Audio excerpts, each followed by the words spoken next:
大家好，歡迎返嚟莊山頻道。東張西望呢單陳伯同 K 女士嘅事件，其實唔係單純一單黃昏戀咁簡單，而係一段由孤獨、信任、金錢同埋情感需要交織出嚟嘅故事。陳伯本身已經係一個幾孤單嘅老人家，屋企人唔喺身邊，又長期缺乏陪伴。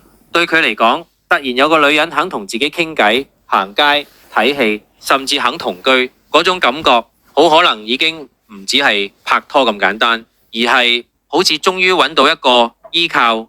呢個位就係陳伯最容易失手嘅地方。因為當一個人太想被愛，太想有人陪，佢就好容易將對方嘅主動理解成真心，將對方嘅溫柔理解成承諾，將一段關係睇得比現實更重要。結果一唔小心，連自己畢生積蓄都拎晒出嚟，仲覺得自己係為愛付出。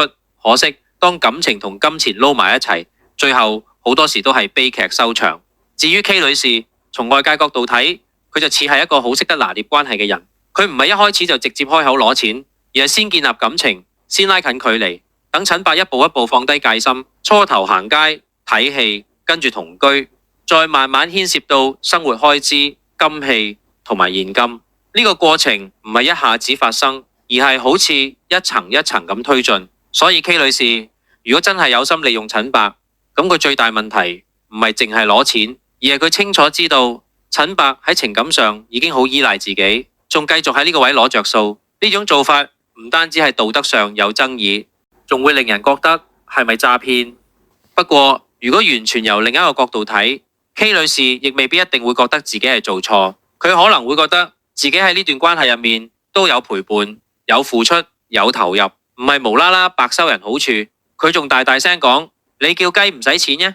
換句話講，佢可能將件事理解成年人之間嘅交換，你俾錢，我陪你。問題就係，當交換開始失衡，呢種關係就會變質，而最終令成件事睇落咁慘嘅就係，陳伯唔單止係失去咗錢，而係連晚年最珍貴嘅安全感都冇埋。當一個人相信咗對方，仲將自己所有希望都壓落去，最後對方離開，嗰種打擊唔係普通失戀可以形容。佢失去嘅係積蓄，係尊嚴，係信心，甚至係對人嘅信任。所以如果要講邊個對邊個錯，其實唔係一句就講完。陳伯錯就錯喺太快相信，太快交出自己嘅全部。K 女士錯就錯喺如果真係利用咗對方嘅孤單同信任，咁呢種做法就實在太過分。成件事最大嘅問題唔係單一個人，而係兩個人喺一段唔對等嘅關係入面，一個賺到錢，一個失去咗畢生積蓄。